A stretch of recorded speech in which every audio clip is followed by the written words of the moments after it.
સીધા જઈશું કીર્તિ આઝાદ જે પ્રેસ કોન્ફરન્સ સંબોધી રહ્યા છે ત્યાં करने का ऐसे कार्य स्पेशलिस्ट कंपनीज ही करती हैं। फिर उसी की डबल और ट्रिपल पेमेंट कंपनियों के द्वारा करोड़ों में क्यों की गई?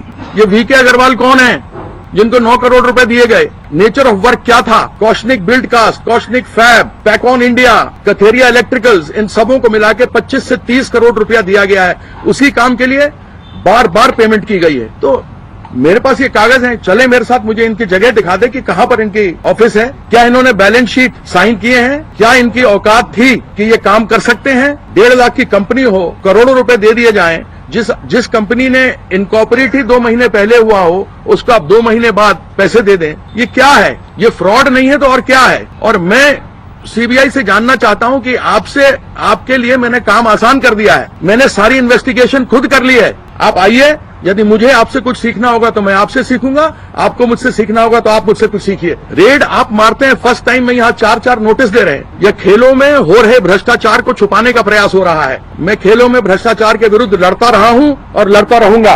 यहाँ केवल एसएफआईओ की रिपोर्ट नहीं हुई, यहाँ पर डीडीसीए में फैक्ट फाइंडिंग रिपोर्ट जो डीडीसीए के लोगों ने कही, internal audit report V K Bajaj and company, ROC report on round tripping case जो 1.55 करोड़ अभी हुआ है उसके ऊपर, वो भी मेरी चिट्ठी लिखने के बाद, replies to parliamentary questions, CDs and hundreds of letters and emails written by me and by NCT cricket association of Delhi. और हम उस समय के अध्यक्ष के सामने इन बातों को लेकर के आते रहे। हमारे पास यह भी प्रमाण है कि डीडीसीए का सिविल इंजीनियर AK चौरसिया, उसकी बहन और जीजा Kosnik fab and Kosnik build cast, जिसका नाम मैंने आपको बताया, 11 करोड़ से ऊपर दिए गए उनको काम, या तो वही काम को दोबारा दिखाया गया है जो पहले हो चुका है, या फिर हुआ ही नहीं है। यह 11 करोड़ रुपए गए कहां? हमारी जानकारी जो हमारे बीच में है उसमें 11-12 के बाद इन्होंने अकाउंट्स ही ऑडिट नहीं कराए हैं अभी तक, जो हर साल ऑडिटेड अकाउंट्स जाने चाहिए कंपनी में आरओसी को, वह इनके नहीं गए हैं। एक बहुत ही गंभीर मामला है जो मैं आप सबों को बता चुका हूं, वो है प्रॉक्सी लिटिगेशन।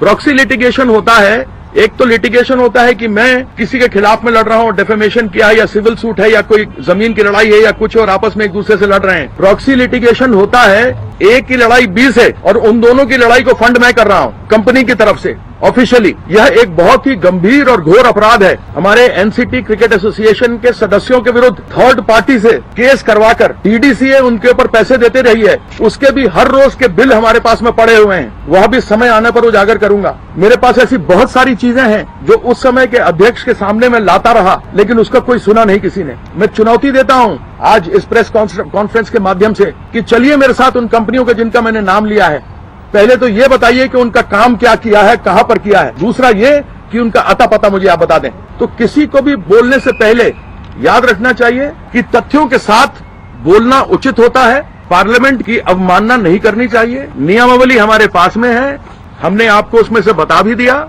इसलिए कृपया अध्यक्ष का और संसद का इस प्रकार से अपमान न करें, मैं अपने पार्टी के प्रवक्ताओं से कहना चाहता हूं। ये देख लीजिए उस दिन जो पार्लियामेंट में हुआ था, ये केसी वेणुगोपाल जो कांग्रेस के थे, उन्होंने मेरा नाम लिया कि Kirti Azad has written, has spoken about it. उसी बीच में ऑनरेबल स्पीकर कहती हैं Shri Kirti Azad what do you want, Shri Kirti Azad Darbhanga madam, उन्होंने मेरा नाम लिया है। माननीय अध्यक्ष कहती हैं कीर्ति जी इसके बाद अगर कुछ बचता है तो आप बोल सकते हैं, और उसके बाद उन्होंने मेरा नाम लिया और मैंने बोला। यह वो कागज है लोकसभा के प्रोसीडिंग्स के, इसलिए मैं अपने पार्टी के प्रवक्ताओं से कहूंगा कि कृपया संभल कर बोलें।